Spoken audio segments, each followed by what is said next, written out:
तो दो मित्र थे, दो मित्र, बहुत उनमें प्रगाढ़ मित्रता थी। तो बचपन से ही दोनों मित्र अलग हुए। एक गांव में रहने लगा और दूसरा जाके शहर में जाके बहुत बड़ा अरबपति बन गया। अब 40 साल हो गए। गांव वाले का मन हर बार चिट्ठी लिखता था शहर वाले मित्र को। शहर वाला मित्र पढ़ता था, खुश हो जाता था, फिर उस अपना तार भेजता था और इस तरह से गांव वाले को प्राप्त होता, गांव वाला खुश हो जाता पढ़ करके। लेकिन 40 साल के बाद एक दिन शहर वाले ने तार भेजा, बहुत दिन हो गए, बहुत साल हो गए, शहर में आ तो जा, एक बार देख तो ले मुझे। एक दिन अपनी पत्नी से गांव वाला कहता है कि भैया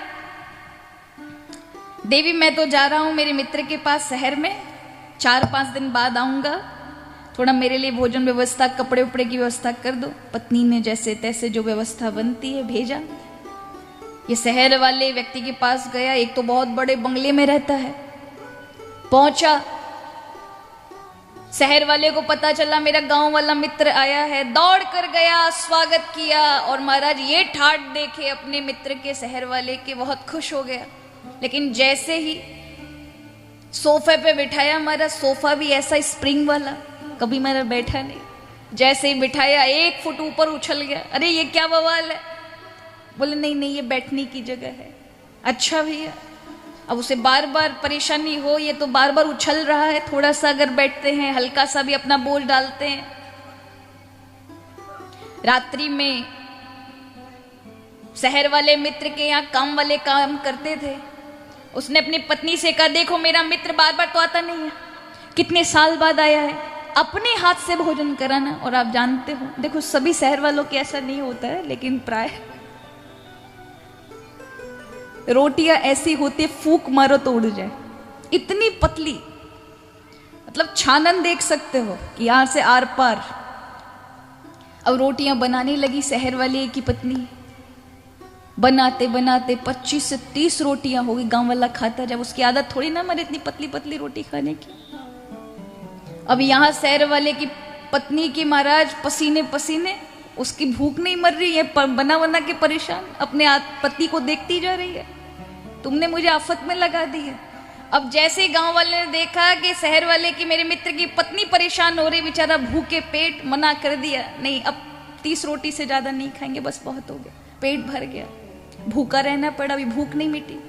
रात्रि के समय शहर वाले मित्र ने कहा, मित्र मैं अपने सबसे अच्छे कमरे में तुझे सुलाऊंगा। लेके गया, बढ़िया बेड बिछा था, उस पर डंडप का गद्दा 8 इंच का बिछाया, उसके ऊपर सुलाया उसको। 2-2 एसी चालू कर दिए, सामने के पीछे के महाराज। उसने कहा, मित्र मुझे लगता है कि ये गद्दा जो है ये कम लचक वाला है, एक और डलवाऊंगा। और महाराज दूसरा फिर 8 इंच का डलवा दिया, उसके ऊपर मित्र को सुलाया। अब उससे कभी नींद आई हो महाराज, कभी सोया हो, वैसे नींद ना आए, और 2-2 एसी चले, महाराज इतनी ठंड लगे मानो जम गया। अब क्या करे, कहाँ जाए रात में। उसने जैसे बटन दबाया और ऐसी तेज हो गया। अब उसने देखा कि यही मौका है, वो 2 गद्दों के बीच में घुस के मारा सोने लगा। पर देखा कि यहां तो मुझे नींद नहीं आ रही। रात को ही अपना थैला उठा के 4 बजे भाग गया। कितना दुख झेलता ये शहर वाला है, कैसा जीवन, ना खा सके ना सो सके, बड़ा बीमार है। गांव गया, अपनी पत्नी से, पत्नी ने कहा कैसा रहा यात्रा आपके शहर? अरे बहुत दुख में है मेरा शहर का मित्र, क्या ढंग से भोजन नहीं कर सकता, ढंग से सो नहीं सकता, तू लाके मोकू 4-5 रोटी दे, बहुत भूख लग रही है। यहां मित्र शहर वाले को लगा पता नहीं क्या हुआ मेरे मित्र के साथ। एक दिन में नहीं रुका, सुबह 4 बजे बिना बताए चल गया, ठीक तो है, तार भेजा। उसने वहां से भेजा, मित्र बहुत अच्छा तुम्हारी व्यवस्था मैंने देखी, एक बार तू गांव आके दिखा, तुझे दिखाते व्यवस्था कैसी होती है, तू बस गांव आ जा। मुझे पता है कि तू बहुत कष्ट में, कितने 40 साल तेने ऐसे ही दुख में काट दिए, तू बस एक बार मेरा अच्छा चाहता है तो एक बार गांव आ जा। अब उसने भेजा तो शहर वाले ने सोचा कि चलो उसके गांव चलते हैं, मित्र ने बुलाया है। अब यहाँ गांव वाला अपनी पत्नी से कहता है, देख बेचारा भूखा प्यासा 40 साल से आ रहा है, ढंग से रोटी नहीं खाई। अच्छी से अच्छी व्यवस्था करना। अब आया शहर वाला महाराज अपनी मर्सिडीज में बैठ करके। अब शहर से गांव आया, वो गांव उतना अच्छा डेवलप नहीं था, तो जगह जगह खड्डे गड्ढे पड़े थे महाराज। तो मर्सिडीज में आया था, वहीं पर महाराज टंकी टूट गई और फिर गाड़ी आगे बढ़े नहीं। और जब बढ़े नहीं तो क्या करें, उसने लोगों से पूछा यहाँ मेरा मित्र कैसे, लोग बुला कर लेकर आए, वो बैलगाड़ी पर आता है, लेकर शहर वाले को गया। अब इतनी दचक लगे हर गड्ढे में, तो महाराज रीढ़ की हड्डी की स्लिप खिसक गई इधर से उधर। अब कराते हुए पहुंचता है, गांव वाला मित्र अपने घर लेके जाता है और पत्नी से कहता है इतनी अच्छी रोटी बनाई नहीं चाहिए, आज तक तेने नहीं बनाई। वो बेचारी बनाती थी 4 इंच की, आज बनाई 6 इंच की। अब मित्र के सामने रखा, अब मित्र खाए, तुम्हारा टूटे नहीं। वो कहे ये खाता है, ये कितना दुखी है, मुझे पता होता ये इतने कष्ट में इसको 40 साल यह नहीं रहने देता।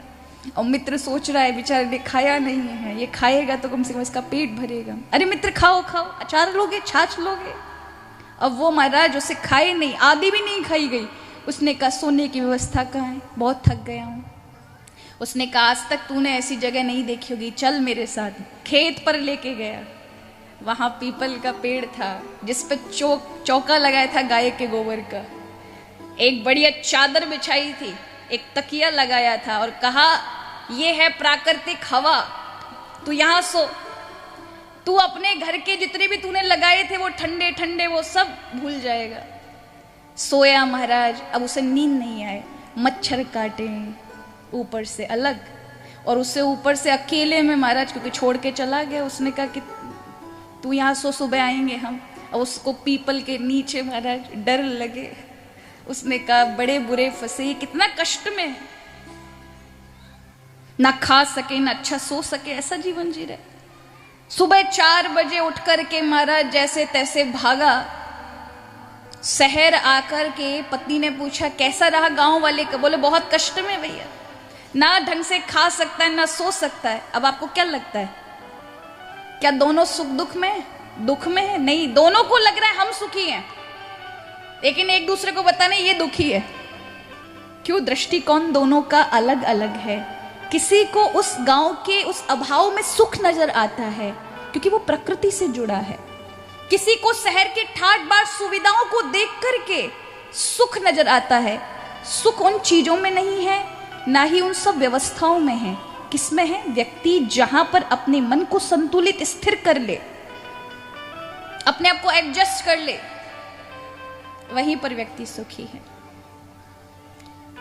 कई बार घर नहीं होता, लोग बड़ी इच्छाएं करते हैं, बहुत रह ले किराए पर, बस अब मकान अपना हो जाए, घर की छत हो जाए। और भगवान की कृपा से अगर एक छत हो गई तो फिर व्यक्ति का मन स्थिर नहीं रहता। रिश्तेदारों को देखेगा, अच्छा इसका भागलपुर में 2 BHK का है, 2 बेडरूम का है, फलानी मौसी जी का 3 BHK का है, उसका 4 बेडरूम का है, हमारे पास एक ही है। अब रात दिन वो जो है उस पे तकलीफ है। अब कहाँ हम इसमें रह रहे हैं, हमको तो वो चाहिए था, ये चाहिए था, उसमें खुश नहीं है। और ऐसा सोच सोच के दिमाग इतना खराब किया, काम में मन नहीं लगा, तो जहां काम कर रहा था उस व्यक्ति ने निकाल दिया नौकरी से। अब जो लोन पे वो मकान चल रहा था, उस लोन की किस्त बंद हो गई। बैंक के बार बार महाराज हर महीने पे जो भरनी चाहिए थी वो नहीं भरा। अब जैसे ही नौकरी छूटी, 6-7 महीने नोटिस आया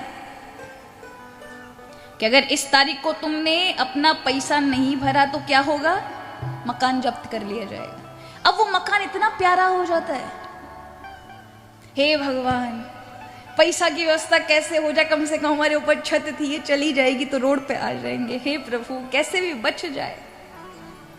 और कहीं अचानक बस अगली तारीख को, 1 तारीख को मकान जाने वाला है, किस्त जमा नहीं हुई तो और उसी से पहले 25 तारीख को अचानक पैसा की व्यवस्था हो जाए, नौकरी मिल गई और नौकरी से पहले एडवांस मिल गया, तो कितनी खुशी होती है ना उस मकान की किस्त चुका करके। वाह, कम से कम हमारे ऊपर एक उसी छत पर पहले कष्ट हो रहा था। क्यों? क्योंकि उसमें स्थिरता नहीं थी, अलग अलग जगह सुख खोज रहे थे, इसमें नहीं, उसमें है। व्यक्ति अपने मन को जहां थाम ले वहीं उसे खुशी नजर आएगी, सुख नजर आएगा।